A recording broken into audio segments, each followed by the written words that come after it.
देखिए, इससे पिछले वीडियो में हम आप लोगों को रासायनिक अभिक्रिया की कुछ विशेषता पढ़ाए थे। इसमें कुछ विशेषता रंग में परिवर्तन तक हम लोग पढ़ लिए थे। अब इसके आगे पढ़ना है, इसकी विशेषता में कुछ बचल था, एक दो टॉपिक, उसको हम लोग देखते हैं। देखिए, ये ताप में परिवर्तन है।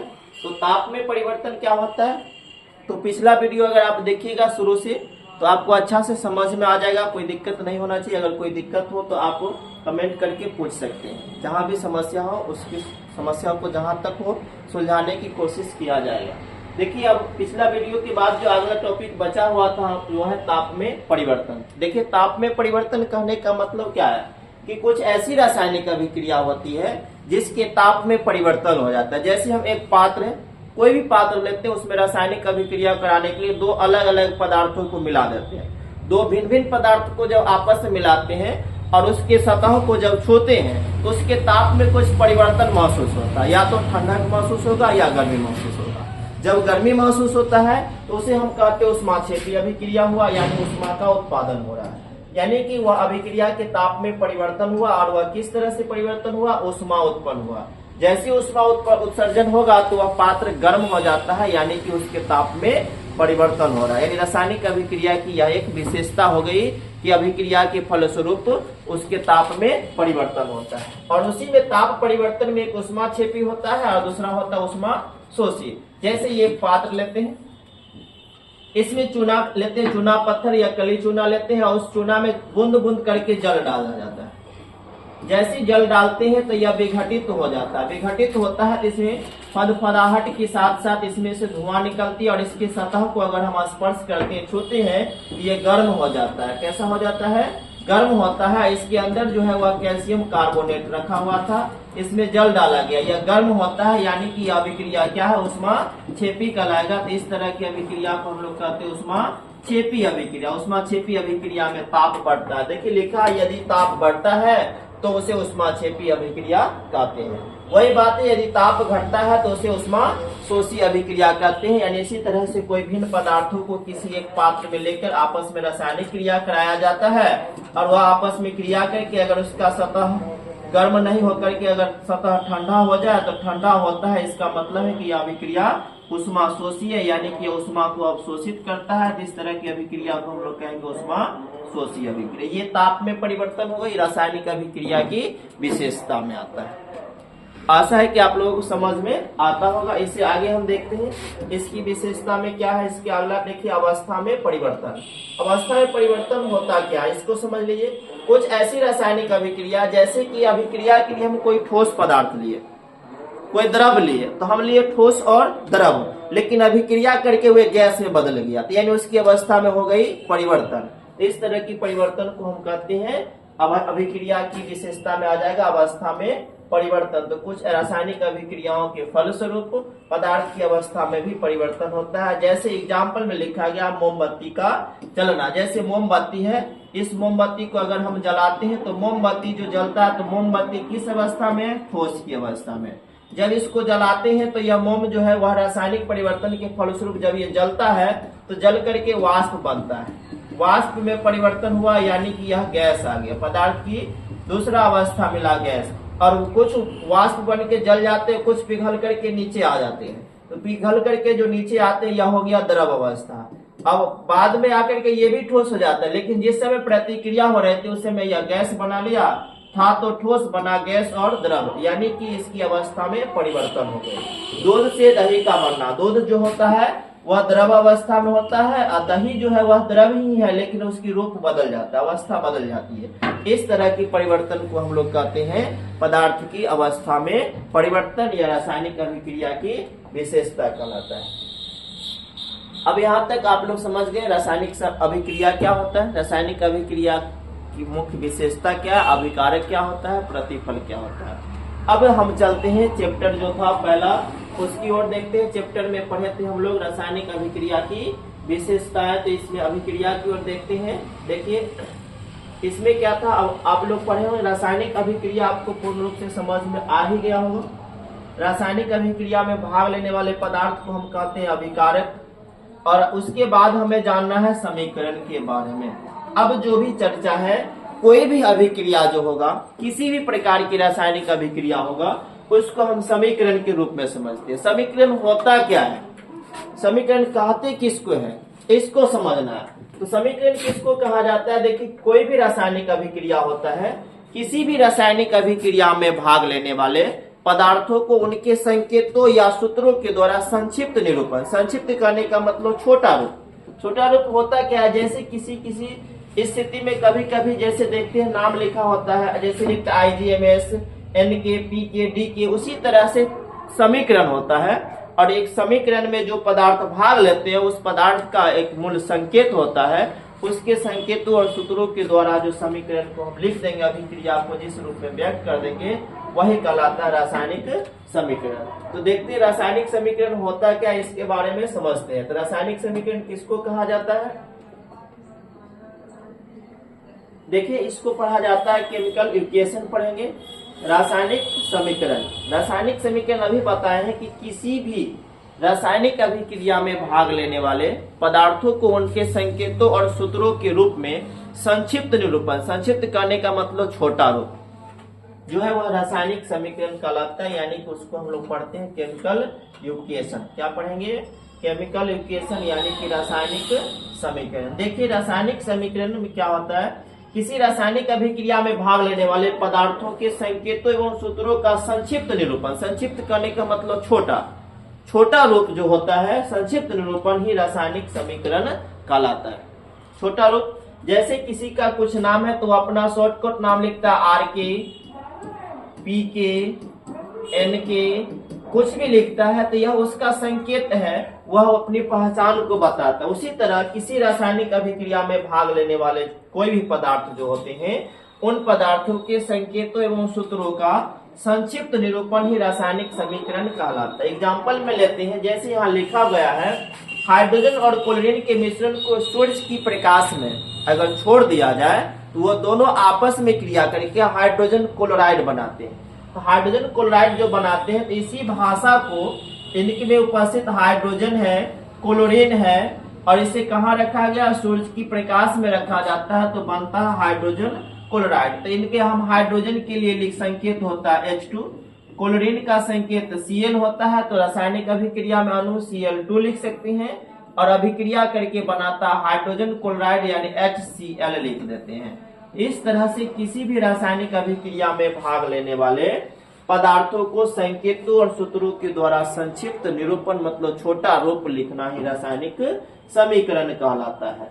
यह एक रासायनिक समीकरण हो गया। हाइड्रोजन क्लोरीन आपस में क्रिया करके हाइड्रोजन क्लोराइड बना लेता है। तो यह एक प्रकार का छोटा रूप है, इसी को हम लोग पढ़ते हैं रासायनिक समीकरण। अब देखते हैं रासायनिक समीकरण हो गया। अब इसमें और भी समीकरण को हम लिख सकते हैं। रासायनिक समीकरण लिखने के कुछ नियम होते हैं। नियम क्या होता है? जब तक हम उसके बारे में बढ़िया से हर एक थर्ड का कुछ न कुछ रूल होता है, और उस रूल को जब तक फॉलो नहीं करते हैं तब तक उसके बारे में सही जानकारी हमें नहीं हो पाती। तो रासायनिक समीकरण जो लिखते हैं उसमें कुछ रूल होता है, नियम है। इस नियम को जानने की कोशिश करते हैं। तो समीकरण लिखना हम अभी बताएं कि किसी भी रासायनिक अभिक्रिया में भाग ले रहे हैं पदार्थों को उनके संकेतों और सूत्रों द्वारा, जैसे हम कहते हैं हाइड्रोजन और ऑक्सीजन को 2:1 में मिश्रित किया जाता है, यानी कि अभिक्रिया कराया जाता है तो जल बनता है। अब 2:1 में क्रिया कर रहा है, अगर इसको अनुपात में डिफरेंस हो गया तो भी जो हम बनाना चाहते वो नहीं बन पाएगा। इस तरह से प्रतिक्रिया को ही लेते हैं। अब देखिए, रासायनिक समीकरण लिखने के कुछ नियम है। नियम है, देखिए, अभिक्रिया के अभिकारक को उनके संकेतों या अनुसूत्रों के पदों में समीकरण के बाईं ओर लिखा जाता है। समीकरण के बाईं ओर कहने का मतलब देखिए, समीकरण कोई भी लेते हैं, H2 + Cl2, यहाँ पर लिखा गया 2HCl। अब इस समीकरण को ध्यान से देखिएगा, लिखा गया है। इसकी लिखने की कुछ नियम क्या? अभिक्रिया के अभिकारक और उनके संकेतों या अनुसूत्रों के पदों में समीकरण के बाईं ओर लिखा जाता है। कोई भी समीकरण हो उसको हम भाषा में लिखते हैं कि हाइड्रोजन और क्लोरीन आपस में अभिक्रिया करके हाइड्रोजन क्लोराइड बनाता है। तो यहाँ पर सनलाइट की उपस्थिति में बनाता है। सूर्य की प्रकाश में जैसे इसको रखते हैं तो दोनों आपस में क्रिया करेगा। अगर इसको हम अंधेरे बंद कमरे में रख दे 2 दिन 4 दिन 5 के बीच कोई प्रतिक्रिया संभव नहीं है, लेकिन जैसे इसे सूर्य की प्रकाश में रखते हैं तो कुछ ही समय बाद यह हाइड्रोजन और क्लोरीन आपस में अभिक्रिया करके हाइड्रोजन क्लोराइड बनाता है। अब इसमें हाइड्रोजन क्लोराइड जो बना है तो यह हाइड्रोजन और क्लोरीन जो है इसको हम लोग पढ़ेंगे अभिकारक।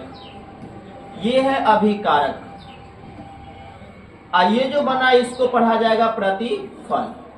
ये अभिकारक और ये हो गया प्रतिफल।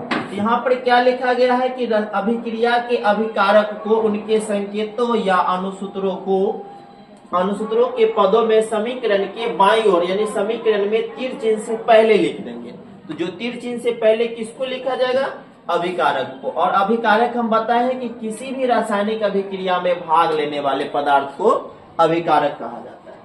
दूसरा देखिए नियम क्या कहता है, अभिकारकों के सूत्रों के बीच धन चिन्ह दिया जाता है। धन चिन्ह यानी प्लस चिन्ह। जैसे H2 और Cl2 है, H2 और Cl2 के बीच हमने H2 और Cl2 के बीच में हमने प्लस चिन्ह यहाँ पर दिया। ये प्लस चिन्ह बताता है यानी यह धन चिन्ह दिया गया कि ये दोनों आपस में सहयोग करता है यानी क्रिया करता है, अभिक्रिया करके एक नए प्रोडक्ट का निर्माण करता है। अब तीसरा रूल कहता है अभिक्रिया के फलस्वरूप बने प्रतिफल, नया प्रतिफल जो बना है उस प्रतिफल को तीर चिन्ह के दाईं ओर लिखा जाता है। और तीर चिन्ह जो है यह इंगित करता है कि जो दोनों की क्रिया से जो बना है वह इधर है और इधर क्या है, ये प्रतिफल यानी कि प्रोडक्ट है। कोई दिक्कत नहीं। अब चौथा समझिए, प्रतिफलों के सूत्रों के बीच धन चिन्ह दिया जाता है। जैसे प्रतिफल एगो बना, एक प्रतिफल संयोजन अभिक्रिया है, ये आपस में संयोग कर लिया। 2 या 2 से अधिक प्रतिफल बनता है तो उस प्रतिफलों के बीच धन चिन्ह दिया जाता है। जैसे धन चिन्ह देने का मतलब अभी लिखे थे समीकरण हम लिखते हैं Na सोडियम कार्बोनेट Na2CO3 है। Na2CO3 की अभिक्रिया जब अम्ल से करा देते हैं, HCl से अम्ल से करा देंगे तो यहाँ पर बन जाएगा 2HCl और ये जो बना 2NaCl। तो 2NaCl प्लस लिखते हैं H2O और प्लस लिखते हैं CO2। देखिए यहाँ भी धन चिन्ह, यहाँ भी धन चिन्ह दिया गया। तो कि प्रतिफलों में जब 2 या 2 से 1 से अधिक जब प्रतिफल बनता है उन प्रतिफलों के बीच धन चिन्ह दिया जाता है।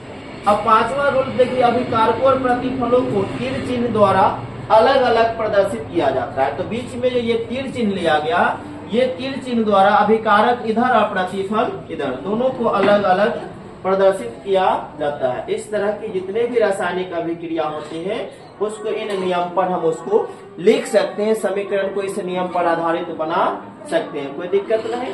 अब देखिए समीकरण जो होता है वो 2 प्रकार से होते हैं। रासायनिक समीकरण 2 प्रकार के होते हैं। कौन कौन होता है उसको समझिए। रासायनिक समीकरण 2 प्रकार के होते हैं।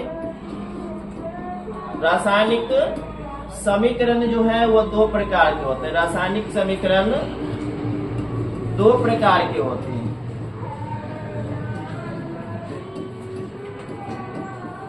दो प्रकार के होते हैं। पहला देखते हैं संतुलित रासायनिक समीकरण। संतुलित रासायनिक समीकरण।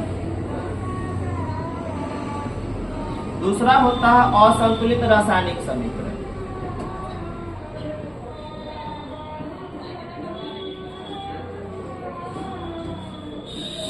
असंतुलित रासायनिक समीकरण।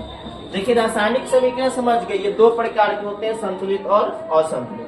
संतुलित रासायनिक समीकरण किसको कहा जाता है? वह रासायनिक समीकरण जिसमें तीर चिन्ह यानी अभिकारक और प्रतिफल यानी तीर चिन्ह के दोनों ओर प्रत्येक तत्वों की परमाणुओं की संख्या समान होती है, तो उसे रासायनिक संतुलित रासायनिक समीकरण कहा जाता है। जैसे समीकरण में हम लेते हैं, जैसे यहाँ पर समीकरण लिखा गया है, समीकरण है H2 प्लस Cl2, ये आपस में अभिक्रिया कर बनाया 2HCl। यहाँ पर देखिए अभिकारक है और इधर प्रतिफल है, तो क्या लिखा गया कि तीर चिन्ह के दोनों ओर यानी अभिकारक और प्रतिफल में हाइड्रोजन की संख्या 2, इधर भी हाइड्रोजन 2 है, क्लोरीन की संख्या इधर 2 तो इधर भी, ये गुणज में है, सबके गुण दोनों तरफ जब बराबर हो जाए तो समीकरण संतुलित कहलाता है। अब दूसरा देखिए, ये संतुलित रासायनिक समीकरण समझ गए। दूसरा समीकरण लिखते हैं, यहाँ पर लिखल है H2 प्लस O2। हाइड्रोजन और ऑक्सीजन के बीच अभिक्रिया को समझते हैं। हाइड्रोजन H2 प्लस O2, इसके बीच अभिक्रिया होकर के बनेगा जल। अब देखिए कि यह समीकरण संतुलित नहीं है, लेकिन इस समीकरण को संतुलित रूप में ही लिखा जाता है। लिख दे H2H2 और यहाँ लिख दिए 2H2O, ये बन गया जल। यह एक प्रकार का कैसी रासायनिक अभिक्रिया है, संतुलित है, और इस समीकरण के रूप में इसको लिख दिया गया, यानी संतुलित रासायनिक समीकरण कहलाता है। दूसरा देखते हैं असंतुलित। देखिए दूसरा है असंतुलित रासायनिक समीकरण। असंतुलित रासायनिक समीकरण में होता क्या है कि अभिकारकों और प्रतिफल दोनों में परमाणुओं की संख्या समान नहीं होती। यहाँ लिखा हुआ रासायनिक समीकरण जिनमें तीर चिन्ह के दोनों ओर, यानी अभिकारकों में और प्रतिफल दोनों में परमाणुओं, प्रत्येक तत्व की परमाणुओं की संख्या समान नहीं होती है, तो उसे पढ़ा जाएगा असंतुलित रासायनिक समीकरण। असंतुलित रासायनिक समीकरण में जैसे दिखे यहाँ पर लिखे हैं H2 प्लस O2, लिख दिए 2H2O। जल तो बना लेकिन समीकरण संतुलित नहीं है। यहाँ पर लिखे H2 प्लस Cl2 और समीकरण में लिख दिए HCl। ये उत्पादक है, प्रतिफल बना, प्रोडक्ट है। लेकिन इस प्रोडक्ट में क्या हुआ, इस प्रोडक्ट में समीकरण है कि हाइड्रोजन क्लोरीन अभिक्रिया करके हाइड्रोजन क्लोराइड बनाता है, लेकिन यह संतुलित रूप में नहीं है। क्योंकि हम लोग पढ़े थे पदार्थ की अनुसरणता के नियम और द्रव्यमान संरक्षण सिद्धांत के अनुसार किसी भी रासायनिक अभिक्रिया में कोई भी पदार्थ रासायनिक अभिक्रिया के फलस्वरूप पदार्थ का न तो निर्माण होता है, न ही उसका नाश होता है। यानी न उसे हम बना सकते हैं, न उसे हम बिगाड़ सकते हैं, न उसे खत्म कर सकते हैं। अर्थात जो रासायनिक अभिक्रिया में पदार्थ भाग लेगा जितना उतना ही बनेगा। इसलिए दोनों तरफ बैलेंस यानी कि संतुलित करके ही लिखा जाता है। तो ये समीकरण जो है यह असंतुलित है। देखिए H2 प्लस O2 बना H2O, H2 प्लस Cl2 बना HCl। भाषा में लिखने के लिए तो सही है, लेकिन समीकरण यहाँ पर असंतुलित हो जाता है। कोई दिक्कत नहीं समझने में यहाँ तक।